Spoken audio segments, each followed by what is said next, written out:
नमः श्रीयतिराजाय विवेकानन्दसूरये सच्चित्सुखस्वरूपाय স্বামীনেতাপহারিণী। স্বামীজির কর্মযোগ থেকে পাঠ এবং আলোচনা আমাদের চলছিল। কর্ম চরিত্রের ওপর উহার প্রভাব, এই বিষয়ে আমাদের আলোচনা চলছিল।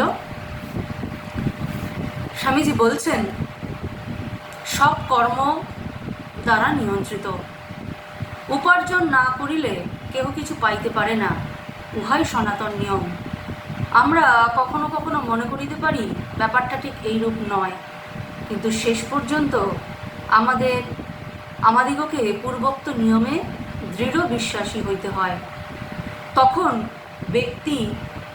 কোনো ব্যক্তি সারা জীবন ধনী হইবার চেষ্টা করিতে পারে, এই জন্য সহস্র সহস্র ব্যক্তিকে ঠকাইতেও পারে, কিন্তু অবশেষে বুঝিতে পারে সে ধনী হওয়ার যোগ্য নয়। তখন তাহার নিকট জীবন কষ্টকর ও জঘন্য বলিয়া বোধ হয়। আমরা আমাদের শারীরিক ভোগের জন্য অনেক কিছু সংগ্রহ করিতে পারি, কিন্তু আমরা নিজের কর্মের দ্বারা যাহা উপার্জন করি তাহাতেই আমাদের প্রকৃত অধিকার। স্বামীজি বলছেন যে আমরা নানান কিছু উপার্জন করি অথবা উপার্জন না করে পেয়ে যাই, সেইগুলো আমরা ভোগ করি, কিন্তু প্রকৃতপক্ষে যেগুলো আমরা উপার্জন করব কর্মের দ্বারা, তারই ওপর আমার সব থেকে বেশি অধিকার থাকবে। কারণ এই উপার্জিত বস্তু বা উপার্জিত ধন বা উপার্জিত বিষয়, এতে আমার প্রকৃত অধিকার।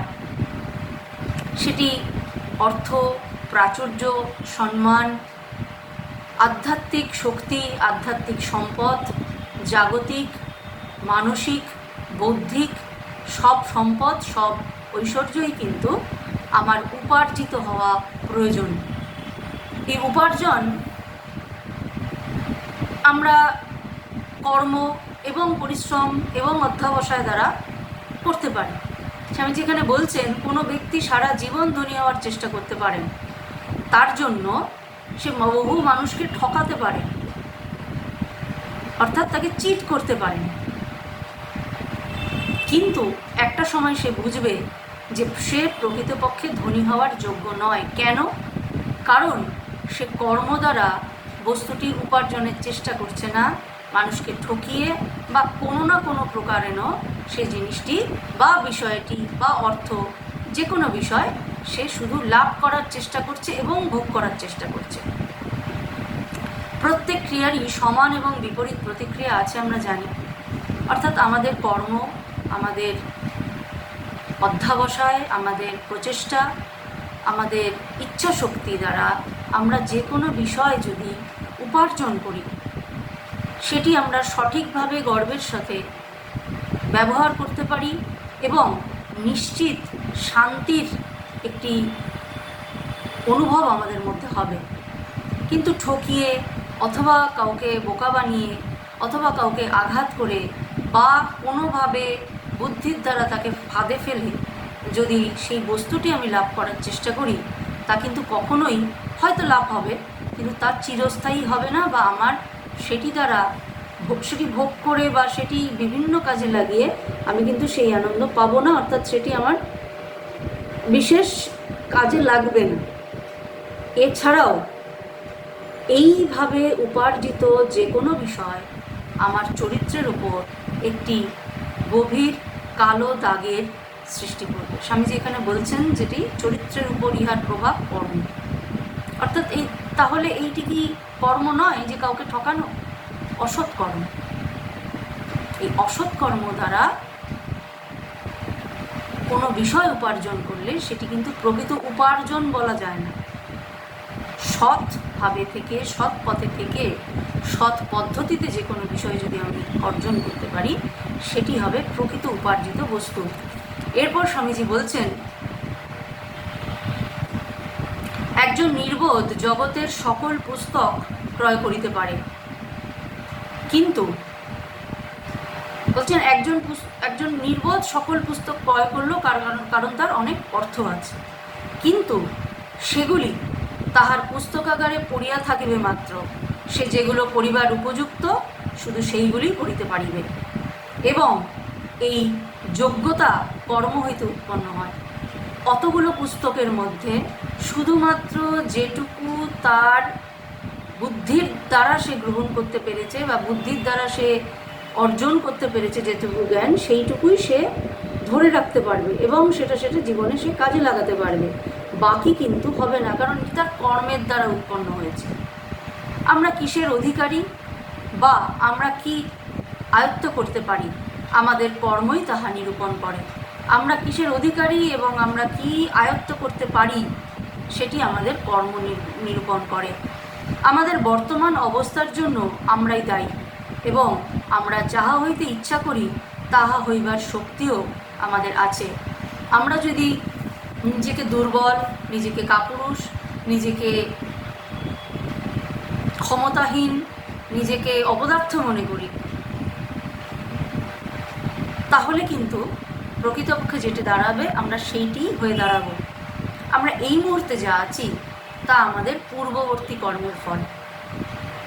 একটি বাচ্চা যখন প্রথম স্কুলে যায়, সে নার্সারি ক্লাসে যাচ্ছে, নার্সারি ক্লাসে যাওয়ার পর সে নার্সারিতে পড়াশোনা করেছে, সে এক ক্লাস উপরে উঠলো, এইভাবে সে নার্সারি, তারপর প্রাইমারি, তারপর সেকেন্ডারি, তারপর হাই সেকেন্ডারি, অর্থাৎ যখন সে মাধ্যমিক পাশ করে সে 11-এ উঠলো, তখন সেই 11-এ ওঠাটা হলো তার পূর্ববর্তী কর্মের ফল। অর্থাৎ সে পূর্ববর্তী কর্ম কী করেছে না, পড়াশোনা করে মাধ্যমিক পাশ করেছে এবং সে 11-এ এসছে, এখন সে নিজেকে 11-এ দেখছে।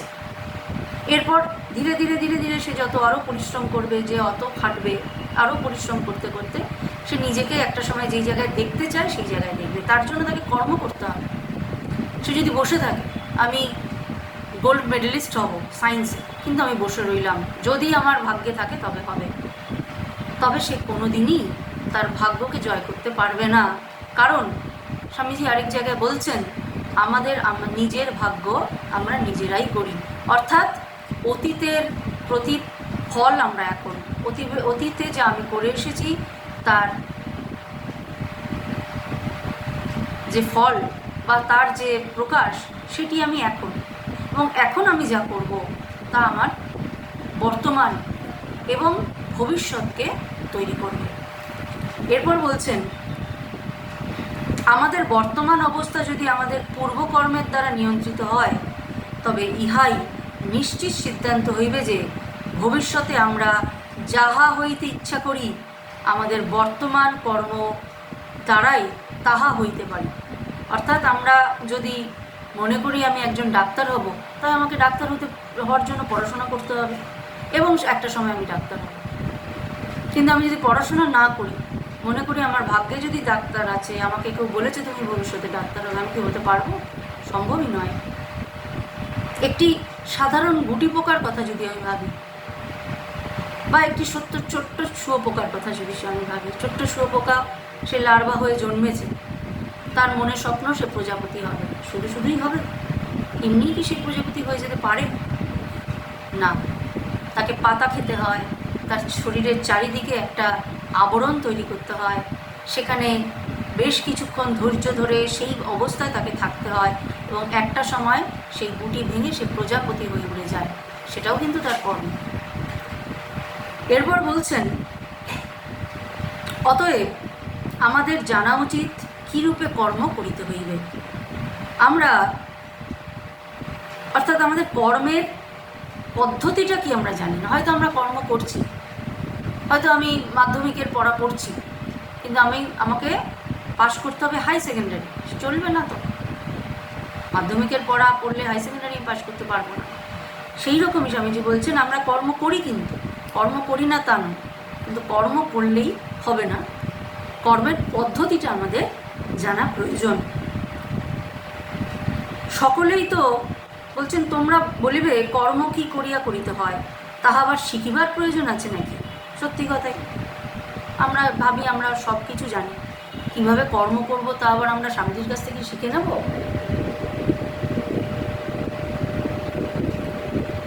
সকলেই তো কোনো না কোনোভাবে এই জগতে কাজ করিতেছে, কিন্তু শক্তির অনর্থক ক্ষয় বলিয়া একটি কথা আছে। গীতায় কর্মযোগ সম্বন্ধে কথিত আছে, কর্মযোগের অর্থ কর্মের কৌশল, বিজ্ঞানসম্মত প্রণালীতে কর্ম অনুষ্ঠান। ওই যে আমি একটা প্রজাপতির উদাহরণ দিলাম, সেটাও অবশ্যই বিজ্ঞানসম্মত পদ্ধতিতে হয়েছে, একটা নিয়মের মধ্যে দিয়ে হয়েছে। মায়েরা ঘরে রান্না করেন, বাবারা বাইরে চাকরি করতে যান, যে কোনো সময়ে যে কোনোভাবে যে কোনো পদ্ধতিতে তারা কি রান্না করে ফেলতে পারেন না? চাকরিতে যে কোনো পদ্ধতিতে যে কোনো তাকে অ্যাকাউন্টসের দায়িত্ব দেওয়া হলো, তিনি যদি এখন সেখানে ইতিহাসের গল্প লিখে আসেন তাহলে কি চলবে? অর্থাৎ অ্যাকাউন্টস যে কাজ করবে তাকে অ্যাকাউন্টসটা শিখতে হবে। মায়েরা ঘরে রান্না করেন, তারা রান্না শিখেছেন, রান্না করছেন বা করতে করতে শিখেছেন। তাকে যদি এখন রান্না করতে বলা হয়, তিনি রান্না করছেন ভালোবেসে, সারা পরিবারের প্রতি তার কর্তব্য আছে, ভালোবেসে তিনি রান্না করছেন। সেই রান্না সে না করে সে যদি তখন ফুল গাছে সার দিয়ে বলে, এই তো ফুল গাছে যেভাবে সার দিলাম তোমাদেরও সেইভাবে একটু সার দিয়ে দিই, তোমাদেরও পেট ভরে যাবে, হবে কি? হবে না। সেটাই বলছেন যে কর্মের পদ্ধতি প্রয়োজন বিজ্ঞানসম্মত প্রণালীতে। কর্ম কি কি করিয়া করিতে হয় জানিলে তবেই কর্ম করিতে সর্বাপেক্ষা ভালো ফল পাওয়া যায়।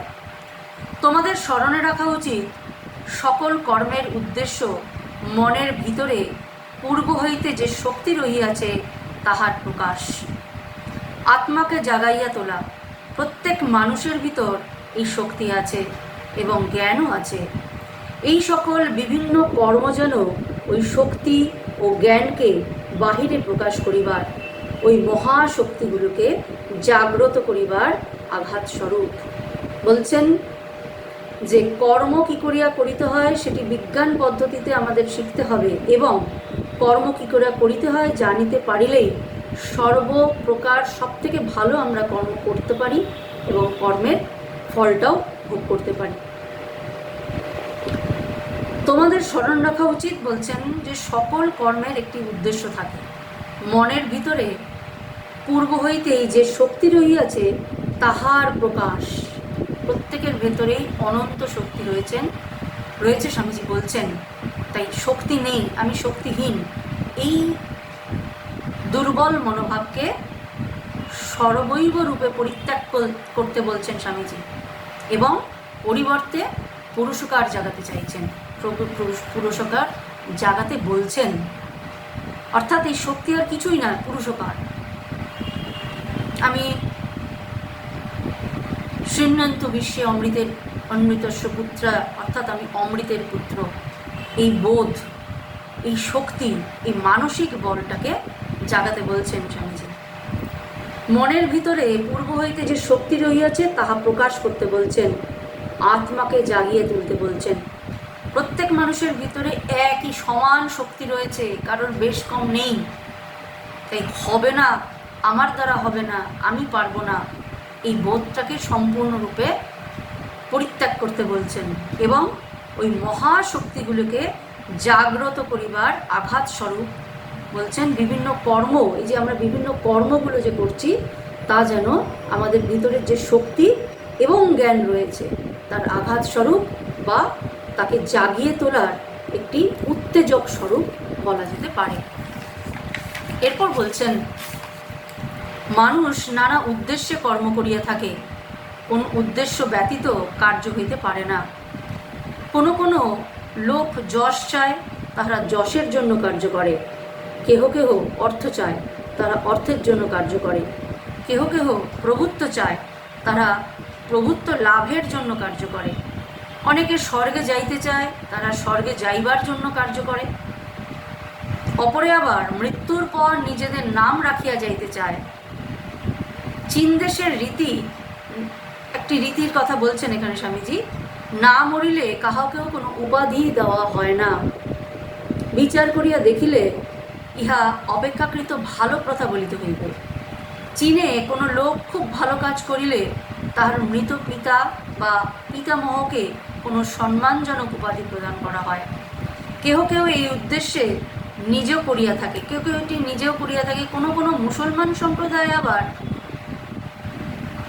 অনুগামীগণ যারা রয়েছে তারা মৃত্যুর পর একটি প্রকাণ্ড সমাধি মন্দিরে সমাহিত হওয়ার জন্য সমস্ত জীবন কার্য করিয়া থাকেন। অর্থাৎ চীনের একটি পদ্ধতির কথা স্বামীজি বলছেন, যেখানে মৃত্যুর পর ভালো কার্যের জন্য উপাধি পাওয়া যায়।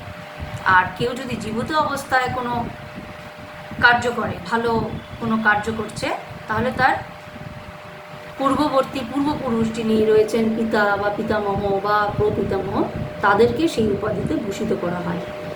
আবার বলছেন মুসলিম সম্প্রদায়ের মধ্যে এরকম প্রথা কিছুটা আছে, যেখানে বলছেন যে মহাপ্রকাণ্ড সমাধি মন্দিরে তার দেহটা সমাহিত হয়ে থাকবে, এই উদ্দেশ্যে সে সারা জীবন ভালো কাজ করে যায়।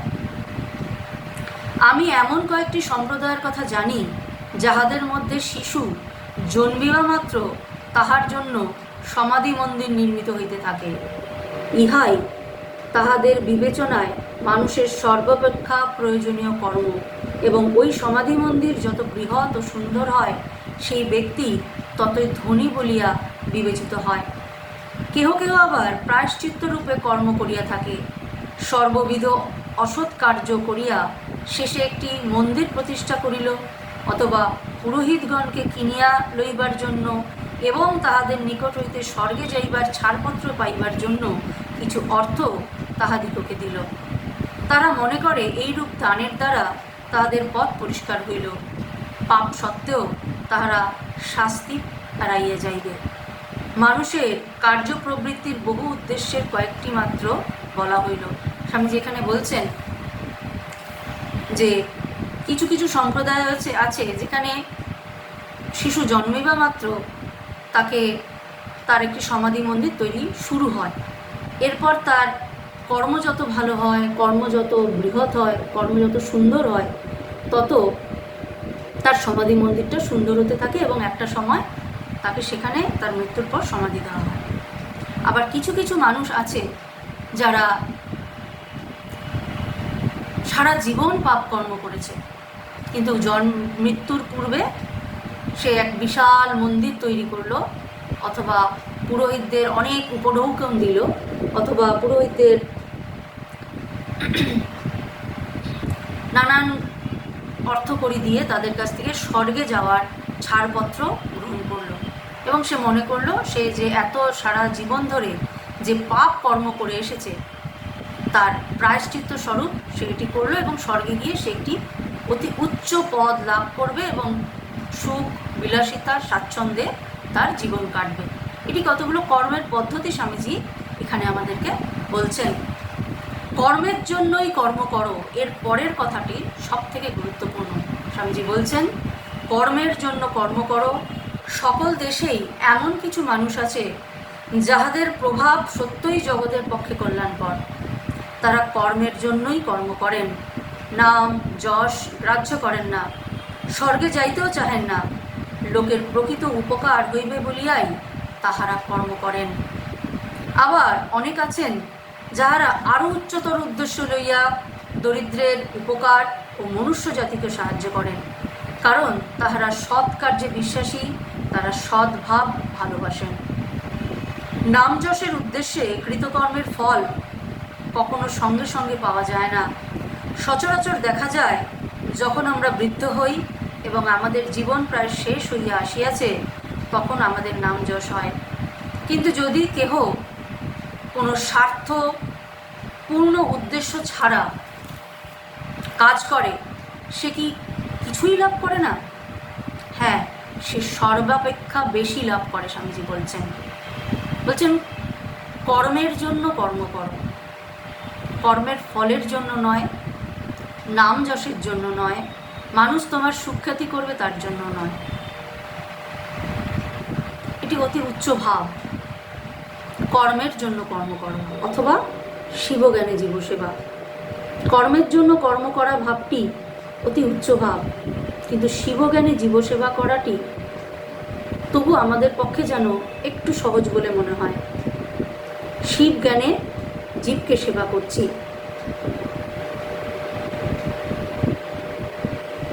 এটি সহজ অভ্যাসের দ্বারা। স্বামীজি বলছেন যে এটিও করা যেতে পারে। এখন প্রশ্ন, আমি সারা জীবন কাজ করলাম, মনে প্রশ্ন আছে, আমরা তো খুব সাধারণ মানুষ, সারা জীবন এত কাজকর্ম করলাম, এত নিঃস্বার্থপরতা দেখালাম, এত দরিদ্রের সেবা করলাম, তাহলে কি কিছুই পাওয়ার নেই? সেই শেষ জীবনে যখন আসবে তখন এর ফল পাওয়া যাবে, অথবা পরবর্তী কোনো না কোনো জন্মে ফল পাবো এই আশায় কর্ম করব? একটা আশা আসে, একটি আম গাছ লাগালেও ফল পাবো সেইটুকু আশাও আমাদের আসে, সেটাও আসে, সেটাও ফলাকাঙ্ক্ষা। তাহলে কি করা যায়? স্বামীজি বলছেন সম্পূর্ণ স্বার্থশূন্য উদ্দেশ্য ছাড়া কাজ করে সে কি কিছুই তাহলে লাভ করে না? এরপর বলছেন স্বামীজি তাহলে কি সারা জীবন নিঃস্বার্থ কাজ করব, কিছুই লাভ করব না? আমাদের মনে যেন কোথায় একটা প্রশ্ন জাগে, কিছুই কি পাবো না? হ্যাঁ, উত্তর দিচ্ছেন স্বামীজি, পাবে। কি? সর্বাপেক্ষা বেশি লাভ করবে তুমি। কি লাভ করবে? নিঃস্বার্থ কর্মেই অধিক লাভ, তবে ইহা অভ্যাস করিবার সহিষ্ণুতা মানুষের নাই। বারবার নিঃস্বার্থ কর্ম, বারবার নিঃস্বার্থ কর্ম, তার প্রতিফল পাওয়ার বা প্রতিদান পাওয়ার মতো সহিষ্ণুতা নেই। বারবার আমি করে যাচ্ছি, পরিবর্তে অপমান পাচ্ছি, বারবার আমি করে যাচ্ছি, পরিবর্তে অভিযোগ পাচ্ছি, বারবার আমি করে যাচ্ছি, পরিবর্তে সম্পূর্ণ উদাসীনতা পাচ্ছি, এটা হতে পারে আমাদের।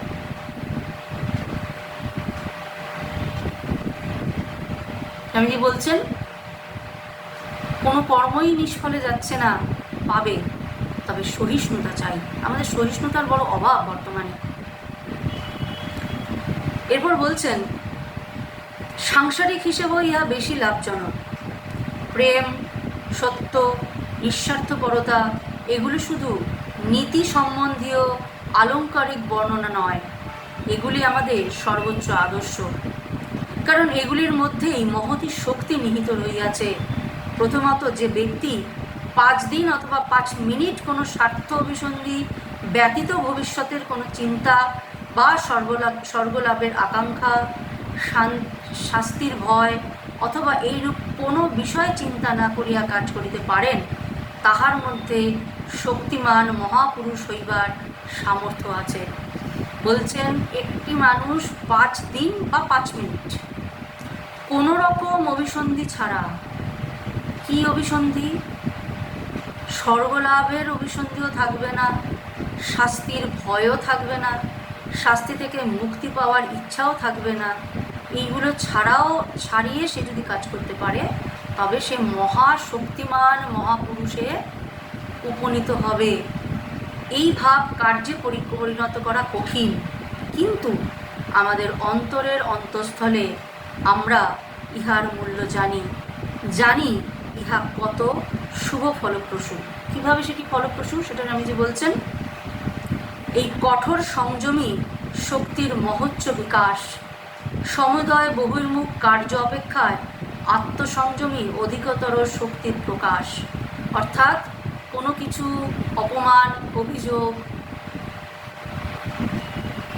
অথবা যে কোনো রকমের প্রতিকূলতার পরিবর্তে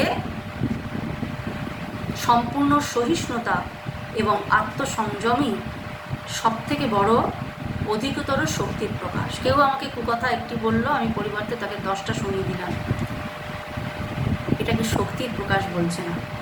চুপ করে সহ্য করে তার পরিস্থিতি বুঝে তারপর তার সাথে কথা বলা, এটি শক্তির প্রকাশ বলা যেতে পারে। তাহলে তো সে আমাকে দুর্বল ভাববে, সে আমাকে ভাববে আমি ভীতু। না, সহিষ্ণু সেই হতে পারে যে সর্বশক্তির আধার হতে পারে, যে শক্তিমান সেই প্রকৃতপক্ষে দয়াশীল, ক্ষমাশীল হতে পারে। আমরা ধরণী মায়ের ওপর কত আঘাত করি, কত আঘাতের পর আঘাত করে যাচ্ছি, নানান রকমের পরীক্ষা নিরীক্ষা করছি, কেটে সেই ধরিত্রী মাতাকে খান করে দিচ্ছি। পরিবর্তে ধরিত্রী মাতা কী করছেন? শুধুই আমাদের আশীর্বাদ দিচ্ছেন, আমাদের নানানভাবে সমৃদ্ধ করছেন, তিনি সহ্য করছেন। এর অর্থ কি তিনি দুর্বল? না, তিনি সর্বশক্তিমান, তিনি আদ্যাশক্তি মহামায়ার অংশ, তাই তিনি সহ্য করছেন। তিনি দেখাচ্ছেন শক্তি এবং সহিষ্ণুতা দুটি একে অপরের পরিপন্থী নয়, পরিপূরক। তারপর বলছেন সমুদয় বহির্মুখ কার্য অপেক্ষায় আত্মসংযমী অধিকতর শক্তির প্রকাশ। চতুর্শ বাহিত একটি শকট কোনো বাধা না পাইয়া পাহাড়ের ঢালু পথে গড়াইয়া যাইতেছে, অথবা শকট চালক অশ্বগণকে সংযত করিতেছে, ইহাদের মধ্যে কোনটি অধিকতর শক্তির প্রকাশ? অশ্বগণকে ছাড়িয়া দেওয়া বা উহাদিগকে সংযত করা। একটি ঘোড়ার গাড়ি হয়তো পাহাড়ের ঢাল বেয়ে গড়গড় করে নেমে আসছে প্রবল বেগে, প্রবল গতিতে, আর তার যে সারথি সে ঘোড়াগুলোর লাগাম টেনে কোনো ক্রমে সেই ঘোড়ার গাড়িটাকে আটকে রাখতে চাইছে, সংযত করতে চাইছে, ঘোড়াকে সংযমে আনতে চাইছেন গাড়িটিকে। কোনটি বেশি শক্তির প্রকাশ? একটি কামানের গোলা বায়ুর মধ্যে দিয়ে উড়িয়া অনেক দূর গিয়া পড়ে, অন্য একটি গোলা দেওয়ালে লাগিয়া বেশি দূরে যাইতে পারে না, কিন্তু এই সংঘর্ষে প্রবল তাপ উৎপন্ন হয়। এইরূপে মনের সমুদয় বহির্মুখ শক্তি স্বার্থের উদ্দেশ্যে ধাবিত হইয়া বিক্ষিপ্ত হয়। ওইগুলি আর তোমার নিকট ফিরিয়া আসিয়া তোমার শক্তি বিকাশে সাহায্য করে না, কিন্তু এইগুলোকে সংযত করিলে তোমার শক্তি বর্ধিত হয়। খুব সুন্দর একটি উদাহরণ দিচ্ছেন স্বামীজি। একটি গোলা তীব্র বেগে ছুটে গিয়ে কামানের মুখ থেকে এক জায়গায় প্রবল বিস্ফোরণ ঘটায়, কিন্তু আরেকটি গোলা যেতে পারলো না, একটি দেওয়ালে ধাক্কা খেয়ে সে সেখানে পড়ে গেল। তাতে কি হলো? সে শুধু পড়েই গেল না, প্রবল একটি আলোড়ন সৃষ্টি করলো এবং প্রবল আলো এবং একটি বিশাল শক্তিকে বিস্ফোরিত করল। সেটাই স্বামীজি বলছেন, যেটি ছিটকে চলে গেল সেটি কিন্তু বিশেষ কিছু নিয়ে তোমার কাছে ফিরল না, কিন্তু যাকে তুমি সংযত করে দিলে সে কিন্তু তোমাকে আলো, উত্তাপ এবং শক্তির প্রকাশ দেখিয়ে দিল।